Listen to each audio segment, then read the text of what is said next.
E aí, galerinha linda do 8º ano, bom dia! Prontos para mais um dia de aula?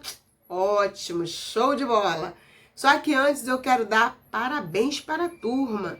Vocês estão arrasando aí na participação, né? Tanto nos desafios, quanto nas questões aí que eu pego um ou outro de surpresa para dar a resposta. E isso é muito importante para mostrar que vocês estão ativos, para mostrar que vocês estão participando e principalmente para mostrar que vocês estão entendendo o que está sendo explicado durante as aulas, tá? Isso é muito importante para a gente. Às vezes a gente pede para que o aluno vá lá no privado e coloque a dúvida, e nem sempre isso acontece. E aí a gente fica sem saber se o aluno realmente está entendendo ou se ele está com vergonha de perguntar, né? Primeiramente, não é para ter vergonha, é para perguntar, porque vocês precisam entender o que está sendo falado, mas a participação de vocês, assim, é algo muito maravilhoso, é algo que realmente nos traz felicidade. Tanto porque mostra que vocês estão participando e mostra que vocês estão entendendo também, tá? Então, maravilha, tô gostando de ver, continuem assim, tá bom? Então, vamos para a aula de hoje. Nosso assunto vai ser tipos de discurso, que tá lá na apostila, então peguem a apostila, abram na página 107, que é onde começa o assunto, ok? Então, vamos lá, vamos às atividades. Então, pessoal, vamos aos tipos de discurso. Na nossa última aula de produção textual, falamos sobre os elementos da narrativa e as características de um texto narrativo. Então, já sabemos que a narrativa é um gênero literário. É muito comum nesse gênero a gente identificar os tipos de discursos, que no caso é o discurso direto, indireto e o discurso indireto livre.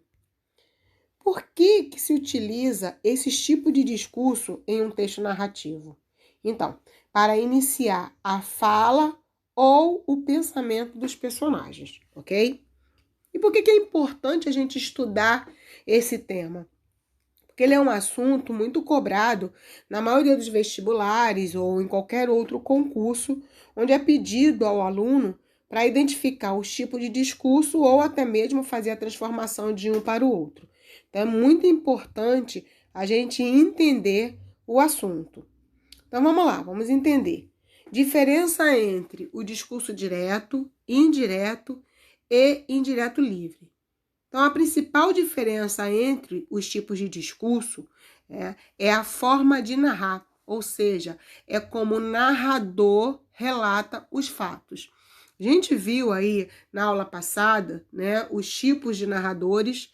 A gente viu narrador observador, narrador personagem. A gente viu também foco narrativo, né? Foco narrativo em primeira pessoa ou em terceira pessoa. Esses elementos têm relação direta com o tipo do discurso, porque é a forma como o narrador vai se expressar que vai me dizer o foco narrativo, o tipo de narrador e, por consequência, o discurso utilizado naquele texto, ok? Então, vamos entender melhor. Discurso direto. O discurso direto caracteriza-se por ser aquele em que o narrador reproduz as palavras de outra pessoa ou personagem, né? E para isso ele vai utilizar a primeira pessoa. Ele utilizando a primeira pessoa, ele se coloca no papel do personagem. Logo, a gente vai ter o narrador, personagem. Uma outra característica do discurso direto é a utilização de recursos de pontuação, como as aspas, os dois pontos e o travessão. Então, essas pontuações vão estar presentes no discurso direto. A gente também tem no discurso direto a presença de verbos chamados de elocução. O que são verbos de elocução? São aqueles verbos que vão apresentar em seguida a ação da personagem. Ok, gente? E normalmente esses verbos de elocução, eles têm uma relação direta com o verbo dizer, que é o caso do verbo falar, responder, perguntar, indagar, declarar, exclamar, entre outros. Então, todos esses verbos aqui citados serão considerados verbos de elocução, ok? Vamos ver os exemplos aí. Na cerimônia de colação de grau, os formandos em direito disseram: prometo cumprir meus deveres e defender com firmeza e honestidade. A gente observa aí que o verbo disseram é um verbo de elocução, ou seja, é um verbo que me diz o que virá logo em seguida, a ação que ocorrerá logo em seguida. A gente tem aí a presença dos dois pontos, que é um outro recurso do discurso direto, e em seguida a gente tem a fala do personagem em primeira pessoa. A gente pode observar aí pelo verbo prometo. No segundo caso, vamos lá. Da sala do juiz, todos ouviram o réu dizer, dois pontos, sou inocente, juro. Aqui a gente observa o verbo dizer como um verbo de elocução. A gente tem também os dois pontos e em seguida a fala da personagem em primeira pessoa. A mesma coisa para o terceiro caso, pessoal. Olhem bem. Com o desejo de comer pizza, Rafael decidiu pedir uma pelo telefone. Pizzaria que tem pizza. Alô, quem fala? Alô, boa noite. É o Rafael. Com quem eu falo? Então, aqui a gente tem um enunciado onde a gente tem uma locução verbal que vai funcionar como verbo de elocução. A gente tem os dois pontos e em seguida a gente tem as falas aí das personagens envolvidas, que no caso é o pessoal da pizzaria e também o Rafael. Então, aqui nós temos características claras do discurso direto. Em seguida, a gente vai ver o discurso indireto. Então, no discurso indireto, o interlocutor diz o que a outra pessoa, ou no caso o personagem, falou. Para isso, o narrador vai precisar utilizar a terceira pessoa e também vai fazer aí a dispensa do uso do travessão. Ou seja, o uso do travessão, no caso do discurso indireto, não é necessário, não será necessário, né? Então, vamos aos exemplos. Na cerimônia de colação de grau, os formandos em direito disseram que vão cumprir seus deveres, ou melhor, disseram que vão cumprir seus deveres, defender com firmeza e honestidade. Da sala do juiz, todos ouviram o réu jurar que era inocente. Rafael estava desejando comer uma pizza e decidiu ligar para a pizzaria. Do outro lado da linha, alguém atendeu e perguntou quem estava falando. Rafael se apresentou e perguntou também com quem ele estava falando. A gente observa aqui claramente, pela parte do enunciado em vermelho, a fala das personagens através da colocação do narrador. E por isso, todas as falas aí estão em terceira pessoa, porque o narrador reproduz com as próprias palavras. E a gente vê também a ausência daqueles recursos lá do discurso direto, que é a presença de dois pontos, de travessão, entre outras características, né? A ausência do verbo de elocução. Então, fica claro aí a diferença entre um e outro. Aqui a gente vê essa diferença marcada muito claramente na mudança de um discurso para o outro. Então, vamos analisar.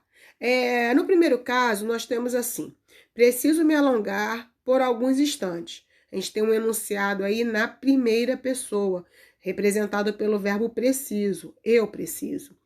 Quando a gente passa para o discurso indireto, nós temos: disse que precisava se alongar por alguns instantes. Então, a gente observa que o enunciado agora passou para a terceira pessoa através do verbo disse e precisava, né? Ou ele ou ela disse que precisava, né? No segundo caso, nós temos o enunciado sou a pessoa que ganhou o prêmio. Então, a gente tem o enunciado no presente. Eu trouxe esse exemplo para ficar aí claro a marcação do tempo na mudança de um discurso para o outro. No discurso indireto, o que nós vamos ter? Disse que era a pessoa que ganhou o prêmio.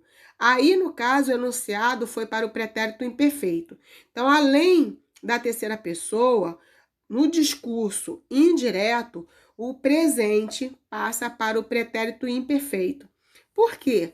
Porque quando eu falo sobre algo ou alguém, aquela pessoa já praticou a ação.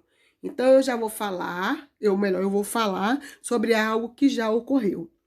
Daí a necessidade do verbo ficar no pretérito imperfeito. Ok, gente?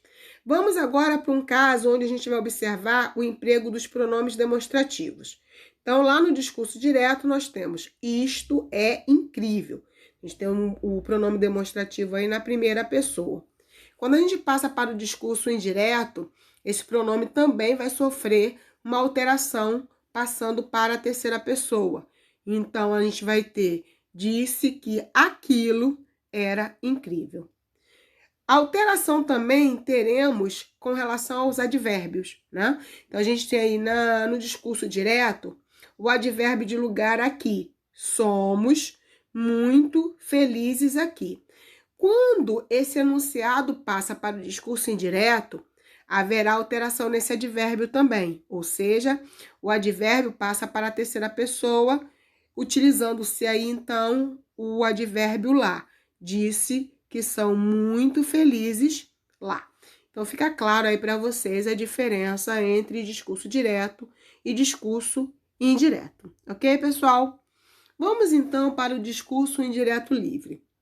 Nesse caso, nós temos a junção do discurso direto e do discurso indireto, mas de uma forma que a gente não consiga perceber nenhum nem outro, porque não haverá as marcações características desses discursos. Por isso, a mistura, por isso a ideia de que eles estão misturados. A gente não consegue identificar quem é narrador-observador e quem é narrador personagem, porque vai haver uma relação muito grande entre a terceira pessoa e a primeira pessoa, né?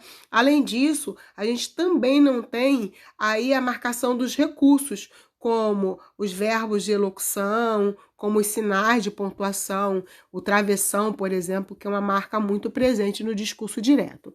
Então, vamos entender aí através dos exemplos.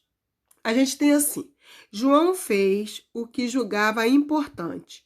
Não estava arrependido, mas sentiu um alívio. Talvez não tenha sido suficientemente justo com os seus sentimentos. O que a gente observa aqui? Lá na primeira parte do enunciado, nós temos João fez o que julgava importante. O João representa a terceira pessoa aí, né? Ele. Na sequência do enunciado, nós temos assim: não estava arrependido, mas senti um alívio. Esse verbo sentir, ele representa a primeira pessoa, eu senti. Então, a gente vê claramente aí a relação da terceira pessoa com a primeira pessoa, mas sem uma marcação de quem é o narrador observador e de quem é o narrador personagem. Então, há uma mistura entre os dois num único enunciado, fazendo com que esse discurso seja indireto livre. Vamos para mais um exemplo. O despertador não tocou hoje. Nossa, vou chegar atrasado. Aqui está claramente a relação entre terceira e primeira pessoa. Então, você tem lá a primeira parte do enunciado, onde o despertador não tocou, e a gente tem aí a marcação da terceira pessoa, e a outra parte do enunciado, onde nós temos nossa, vou chegar atrasado, esse vou aí representando a primeira pessoa, né? No terceiro caso, também temos aí claramente a marcação da terceira e primeira pessoa no mesmo enunciado. Então, amanheceu fazendo frio, nós temos o verbo amanheceu na terceira pessoa, e vou passar o dia em casa assistindo filme. A gente tem a primeira pessoa marcada aí pela locução verbal, vou passar. Então, gente, fica claro que o discurso indireto livre, ele será caracterizado pela relação direta entre terceira e primeira pessoa, sem uma marcação específica, se o narrador é observador ou se ele é personagem, ok? Bem, após as nossas explicações, né? Se alguém ainda tiver alguma dúvida, já sabe, vai lá no privado, no particular, bota lá que a gente tenta esclarecer, né? E enquanto isso, a gente vai desenvolvendo aí as nossas atividades na apostila. Então, a atividade será hoje na página 107. Vocês vão fazer do número 6 ao número 10, ok? E aí eu volto lá no finalzinho para a gente fazer os comentários a respeito das respostas. Então, até lá!